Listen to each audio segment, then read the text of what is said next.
Yeah, related to kind of using data to actually make decisions, a term that I learned when I was working at Microsoft and working in the US in general is that there's this term called HiPPO, which is highest paid person's opinion, which is actually antithetical to data-driven decision making.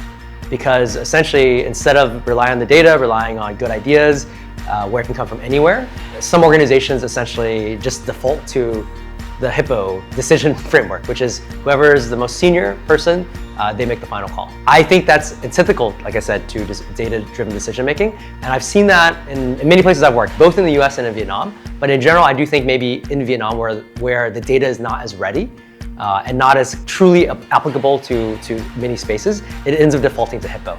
And I do hope that in the future, right, as the use of AI and data becomes more prevalent in every organization, not just tech organizations, right, but also organizations within HR, within manufacturing, then we start moving away from HiPPO.